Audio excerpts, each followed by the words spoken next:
That's it. You don't have to dive into the mind's land. Just accept that the mind is not present. We are not yogis. We are not here to mind. We just have to become more aware. Sometimes we are not peaceful, but just telling Krishna, Krishna, my mind is wandering now, but I want to come back to you. That's it. And mind wandering is okay. But the problem is not the mind wandering. Anybody who was chanting to experience the mind wandering? Congratulations, you are not a professional psychiatrist.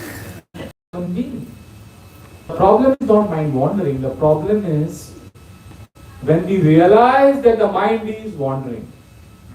There's a difference. Please note this. Mind wandering is different from realizing that the mind is wandering.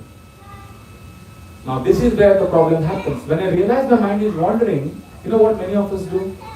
We indulge ourselves. We think it's okay. I can't do anything about it.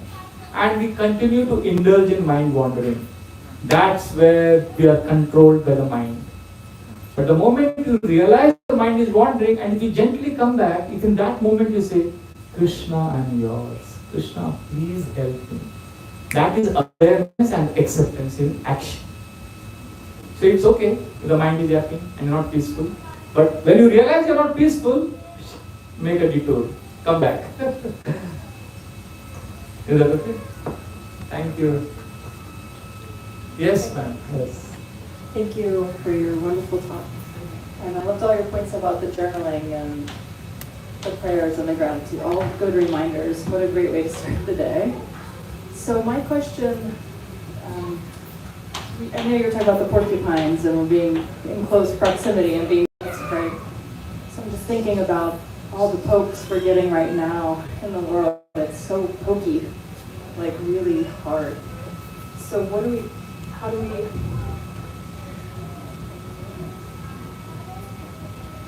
help our minds not be so disturbed by the big disturbing things happening? And every time we look at the news, it's like more hate and more this and more that. It's just like my mind's starting to feel very unsettled, like more unsettled than just the usual mind unsettling. So I don't know, what is your heart and mind saying about these things that are going on now? Thank you. Two very important principles we follow in our monastery. And just let me know if this makes sense. This will help you. First principle is we ensure we are very close friends who genuinely want to give love and who share spiritual joy. Choose your friends wisely. That is one very, very important thing is there. Like for example, I'll give an example. I am here 10,000 miles away from Mumbai and we have every day a class in the temple in Mumbai. And last 28 years I am part of the temple morning program. And now I am a senior member and there are monks who just joined recently and sometimes they give class in the morning. Now, as part of the morning program, I attend those classes also. But I am here in America right now. But every morning I go online and I attend the morning class of Mumbai. And then I write back to them, thanking them for the class and appreciating their class. I give them affection and appreciation. And some of them are shocked. Oh, you are 10,000 miles away, you are a senior monk, you are so busy and still you get time to listen to my class? And they are like overwhelmed. And then our exchange, I'm not hearing for spiritual knowledge, I'm hearing for emotional connection. I've chosen my friends, I've chosen my family, and I'm sharing affection and appreciation with them, although I'm 10,000 miles away. So that's the first principle that will keep us sane and protected. So I do that, you can do that also. Choose your friends, listen to them, share with them Krishna consciousness. The second important principle, which may disturb some of you, but I'm saying this with deep conviction in my heart, avoid news. I'm not saying, once in a week, you can have somebody give you reliable news of the week. But we have a negativity bias. We all suffer from it. When a child is born, psychologists have done an experiment. They kept somebody smiling at the child. And the child kept staring at that person for some time. Then they kept a frowning face in front of the child. Angry, frowning face. And more than 95% of the babies were staring at the frowning, angry face for a longer time than they were staring at the happy, smiling faces. It is confirmed through many studies that we have a tendency to look into for negative news. And news channels are experts. They know that for all the algorithms, the way it is designed is to attract our attention, to keep us hooked into this kind of news. When we are driving on a highway, I don't know about the Americans. In India, I've seen this all the time because I've lived in India all my life. When we are driving on a highway and there's a beautiful scenery on the right, left, mountains, trees, we're not as attentive to that as when we are driving and we see some car mashed and some accident and people are flocked around it. We keep looking at it for a long time. What happened? The tendency to look at ghastliness, accidents, negativity is more. So therefore, knowing that we have that weakness, we should diligently avoid exposing ourselves, because these news channels, trust me, they're not interested in giving you news. They are interested in making profits. They are not our well-wishers. They want to see that you are hooked up to their news channels. They'll always agitate. They'll never give you good news. They'll always give you news of disasters happening. They sensationalize events. Again, I'm repeating, I'm not against this. I'm just saying you need to have a reliable source. I have one friend in Mumbai who sends me news once a week. The news of the week. He tells me the most important thing that has happened in this week, which I need to know as a traveling monk. I have to be aware of what's happening in the world. But daily news is simply stimulating. It just gives you a kick. It gives you dopamine and it grabs you. So these are the two humble suggestions I have.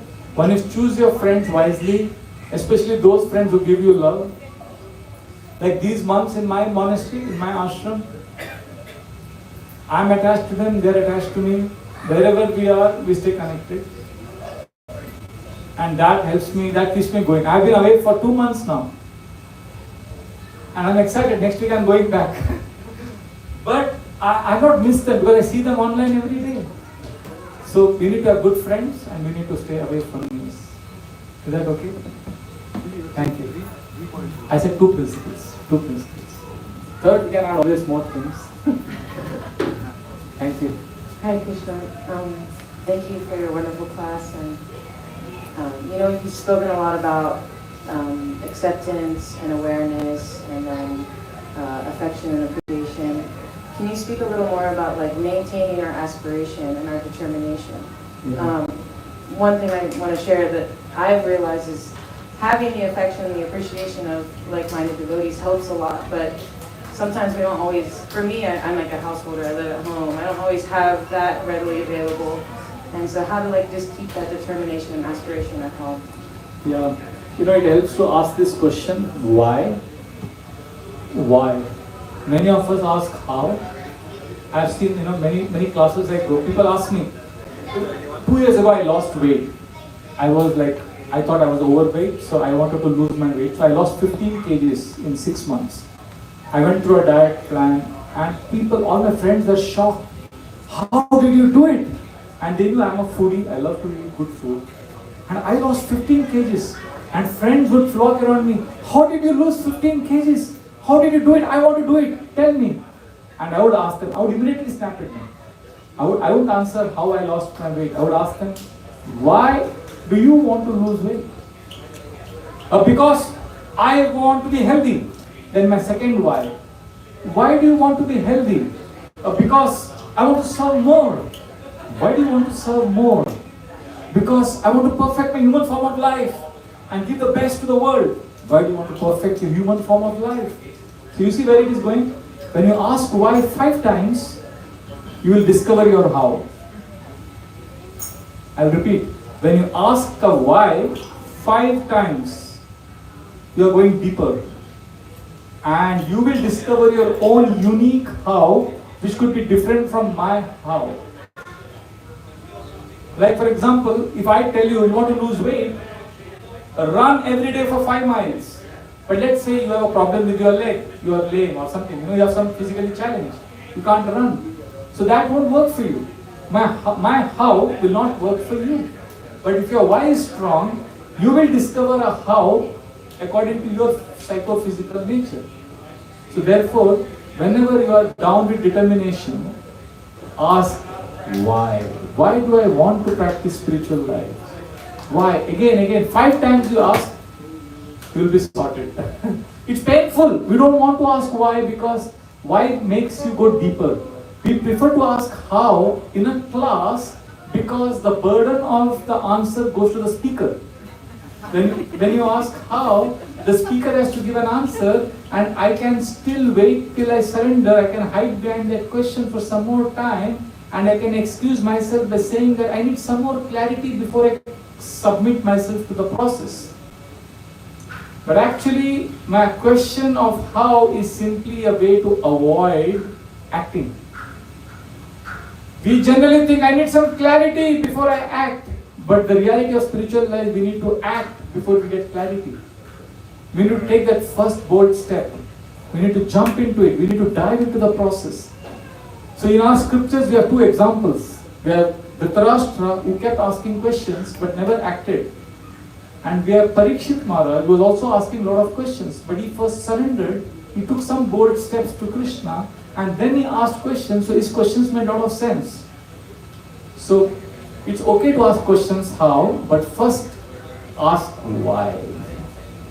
And then your answers, your how would be different from mine, and then we could exchange notes and we could get benefits from each other. Is that okay? Thank you. Yes, I see your hand there. Yes. Hare Krishna Prabhu, my name is Harsh. Thank you so much for such a wonderful talk. Mine is also a how question, so apologies in advance. But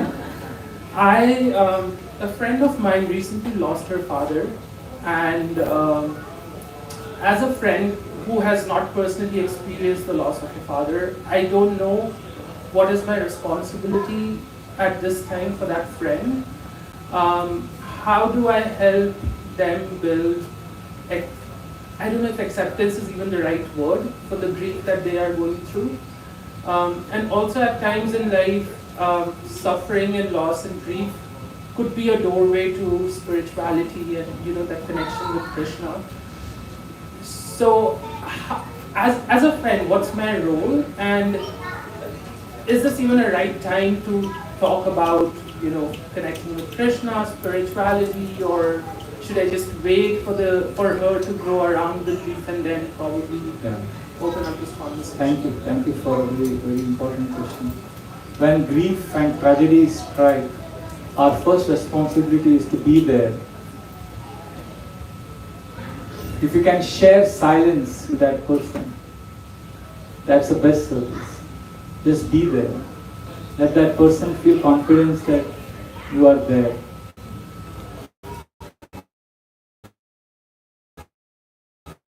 When I lost my friend, I rushed to my hometown, and we had a monk in the ashram who I thought was very snobbish. Okay, now I just have to give you a peek into our ashram life. We are around 75 monks, all from diverse backgrounds, and extremely tough, and they are not very expressive species. We are a very, very hardcore, determined, like getting up early in the morning, rigid. And I'm like kind of a person who's been accused of wearing my heart on my sleeve. I'm very expressive. So I would see sometimes I would give classes, devotees would appreciate. And there was one monk who would always be like, always a frown in his face. He hardly smiled. And even if he gave a good class, he would come and tell me, yeah, good class, you finished on time. That is the only compliment I ever got from him. And I would wonder why he never talks to me sweetly. But something amazing happened when my father passed away and I was very disturbed. I rushed to my hometown, and we used to have those small phones then, the Nokia mobile phones, no smartphones, these olden times. He would call me every morning and evening. And the question would ask, "So, how are you?" I'm okay. Your mom is okay? Yeah. How's she getting along? Yeah, she is a little sad. And you would be silent. And I would be like, first of all, I was shocked. Why is he calling me? And you would say nothing. And after a few minutes of silence, you would say, you need something? Should I come to Mumbai? Should I come from Mumbai? Should I send something? No, I'm okay. My brother is here. Okay, I'll call you in the evening. And again in the evening, 5 p.m., you would call me. And just share silence. He did this for the 12 days of the morning period. And then I realized love is not what I see. I have a definition of love in my head. If somebody fits into that definition, I think it is love. If somebody doesn't fit into that definition, I think it is unloving. So that changed my definition of love. This man was very loving. It's just that his language was different than mine. So then I realized, when there is tragedy, when there is pain, you just be there. Just be there.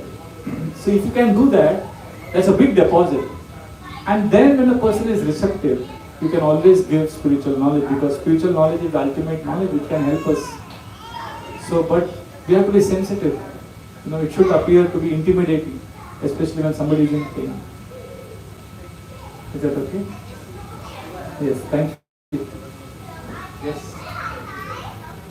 Thank you for the discourse. It was very inspiring. So my question is, you shared a few examples of you sharing love with the devotees around you. And I love that. Like, I'm always caught on the concept of being the servant of the servant. And it's kind of come up that, like, you're not supposed to approach Krishna directly, like you're supposed to go through a pure devotee or something like that. So can you just discuss about how building a relationship with Krishna through the people around you, like actively with people around you, and kind of passively? The last part I missed, I didn't get it. What about the last sentence? So basically, I'm trying to figure out, like, how you build a relationship with Krishna through the people around you. You feel like indirectly. Got it. So how do I develop my relationship with Krishna with people around me? Taking them along with me. Exactly. Yes. So for this, you have to live in a monastery to get a first-hand experience, because we have people from different backgrounds, and it's amazing. I don't know if you've been. So we see there are a few principles we follow. We see everyone as a child of God, everyone as a child of Krishna. That is first principle.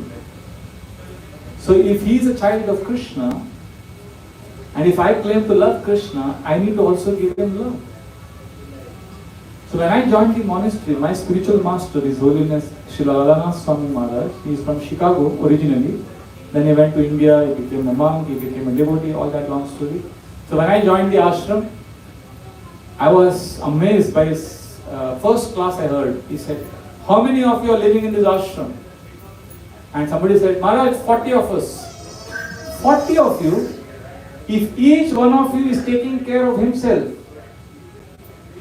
and only thinking of your own well-being, how many are taking care of you? One, right? Then Maharaj said, okay, if each one of you is thinking of all the others in the ashram, if each one of you is thinking how others are happy, comfortable, how many are taking care of you? How many? 39. So logically, which is more effective? Just thinking of others well-being. So Krishna is experienced when we take care of others who are dear to Krishna.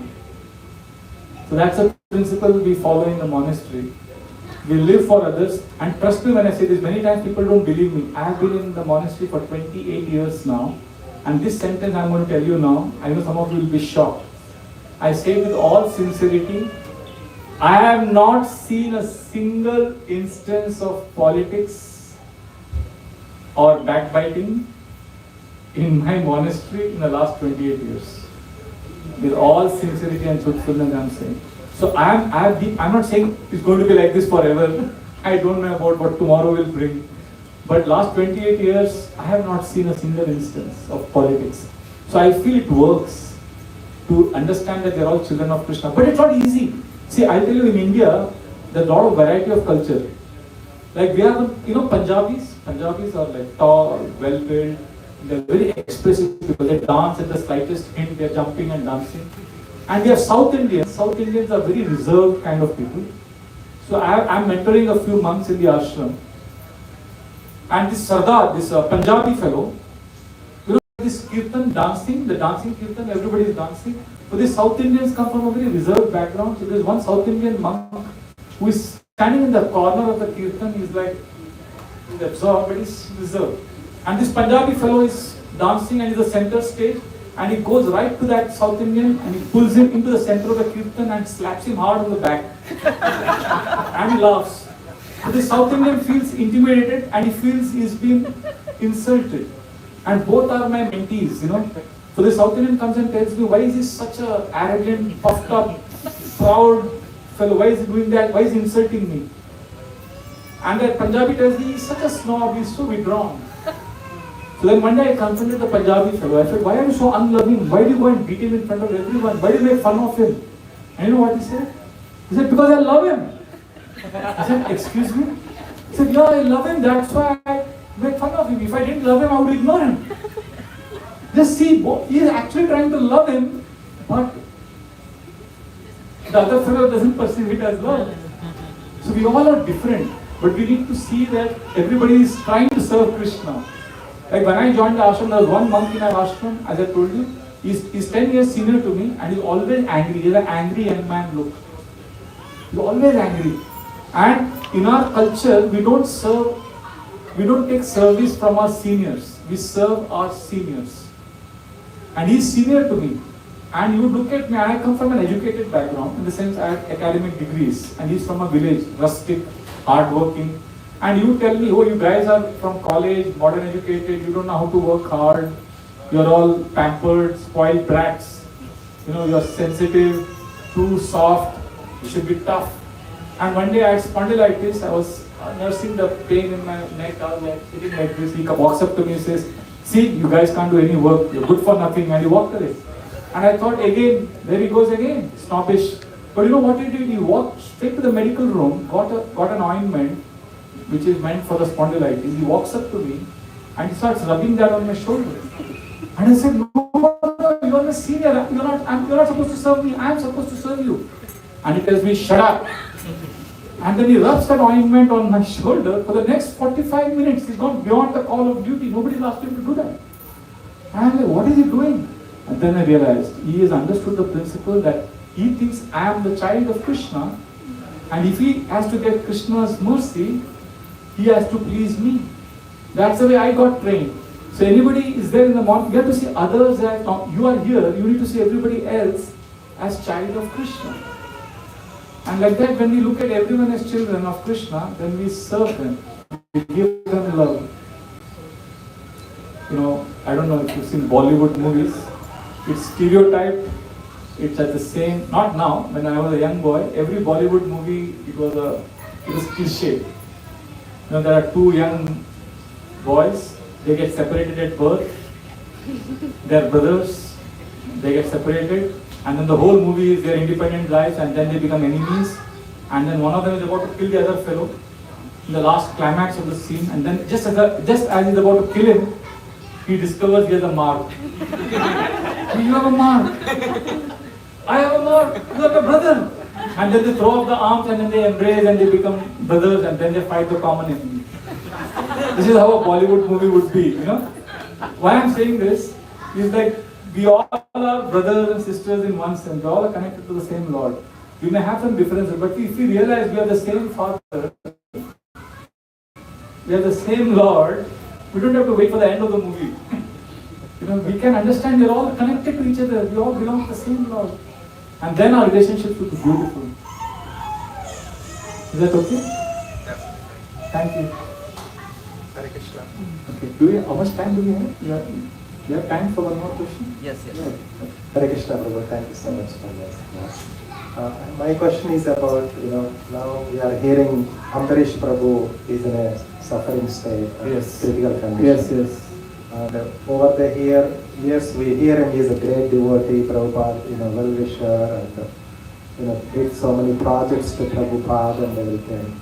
When I heard this news yesterday, I was also feeling very sad, where is Krishna, or where is Prabhupada, how they are protecting him, who is in kind of ventilator support, etc. You want to give some like No, that? so you are saying, so does Krishna anywhere say, I don't understand. Are we saying that if you are a devotee of Krishna, you won't go through death, disease? Is that what you are saying? Not death or something, but suffering. Suffering? That is that. Okay. Why? I throw this. Why does it come down? Why does it go up? Law of gravity. I can't change this law. I just have to live my life. I have to align my life to this law. There is law of gravity. I can't change that law. In the Bhagavad Gita 8 chapter 15th verse, Krishna says, Mamapetya punar janma dukkhalayam shashvatam. This world is there's a law of suffering. None of us are free of it. But what we have choice is to give love in all circumstances. So right now Ambarish Prabhu is in very safe hands. He has all devotees praying for him. Isn't it a great opulence? All devotees are praying for him. So I think Krishna's will, Krishna's love is manifest through this. He has given his life to service and now devotees are there around him. So Krishna's presence or absence is not confirmed by absence of suffering or presence of suffering. It's about, Krishna says in the Adi Puran, even if you are alone and even if you don't remember me at the time of death, I will remember you. Yadi vatadi doshena madbhakta mamna smaret aham smarami madbhakta teti ampi parangati. Even if you don't remember me, I will remember you. Because you have lived your life with integrity. So God is not a sadist who is waiting to see, oh, you made a mistake, catch him, dump him to hell. No. God is waiting to see one small step that you take towards him. And he is just going to take 10 steps towards you. And if somebody has given his whole life to Krishna, Krishna will take care of him. I want to tell you one last story.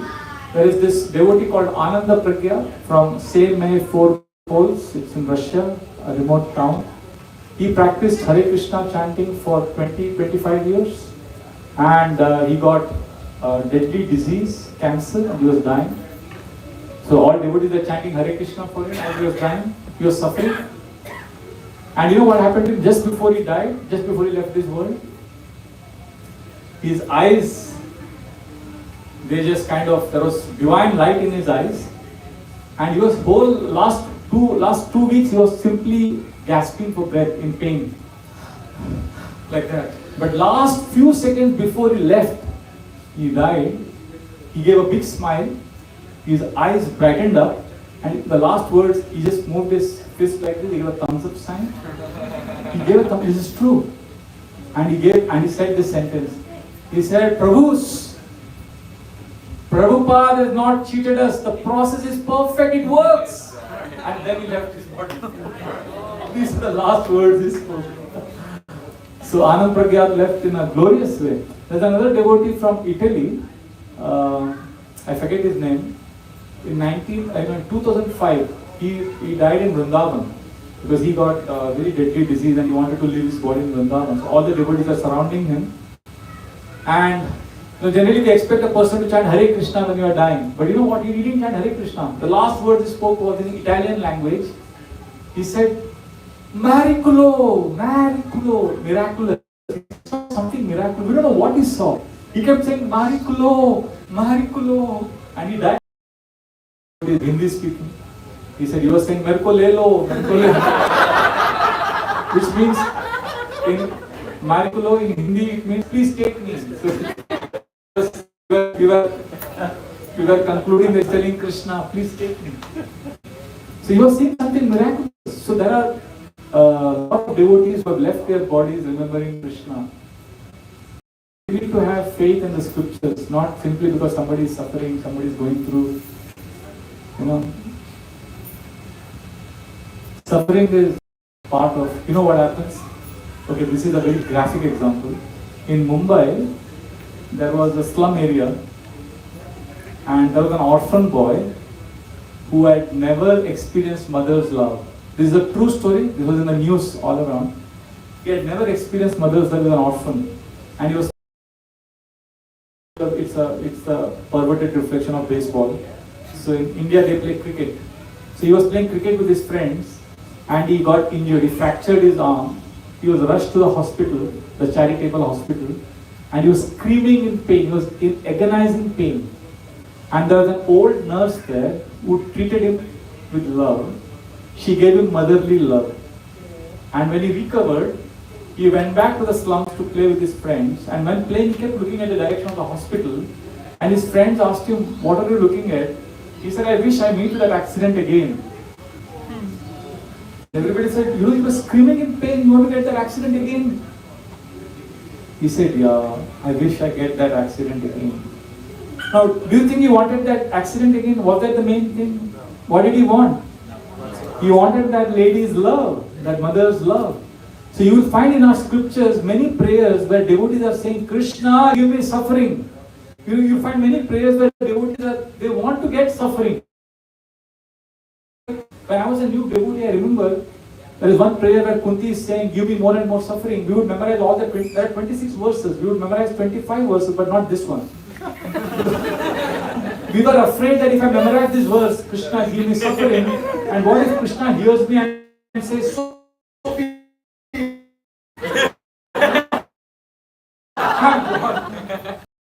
they want something that comes when they get suffering." Just like this boy, when he went through pain, he got mother's love. When devotees go through suffering, they get something from Krishna which is so special that they don't mind going through suffering. So, we don't know what Ambarish Maharaj is going through, but he may be experiencing intense union and embrace of Krishna.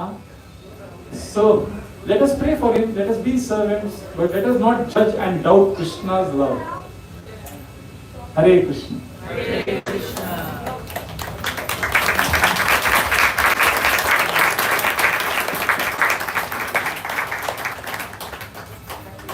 Thank you very much. Hare Krishna. Hare Krishna. Hare Krishna. You spent almost an hour and a half together. Prabhuji, what an amazing journey that you took us through.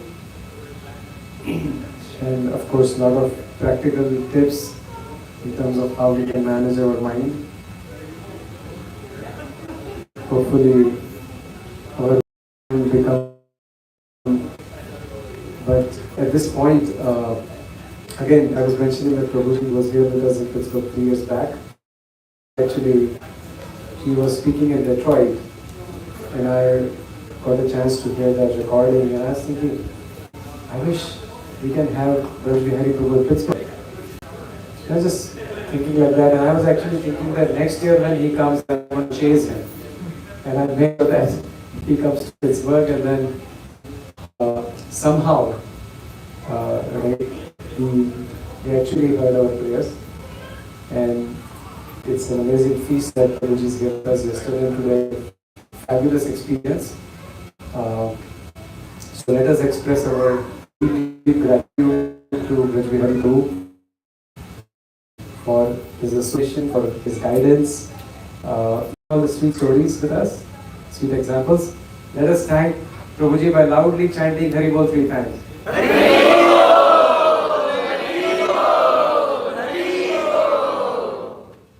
I was thinking that actually we can chant at least 10 times louder if we really appreciate what he shared. Can we do that? Please, so that he remembers this, and then every year when he comes here, he makes sure that he's with us. Let's do it again, loud and big.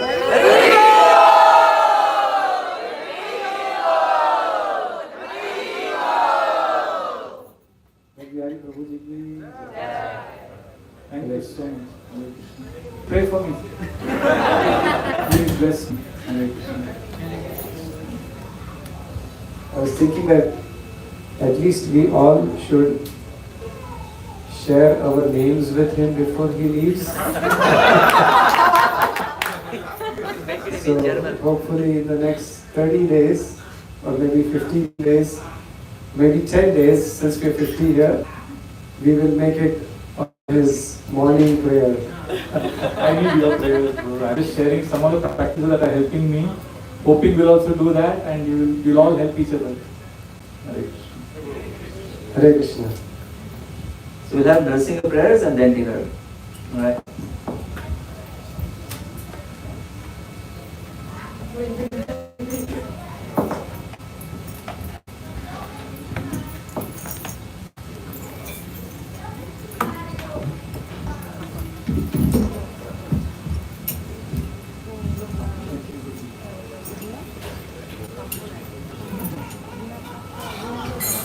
Namaste Narasimha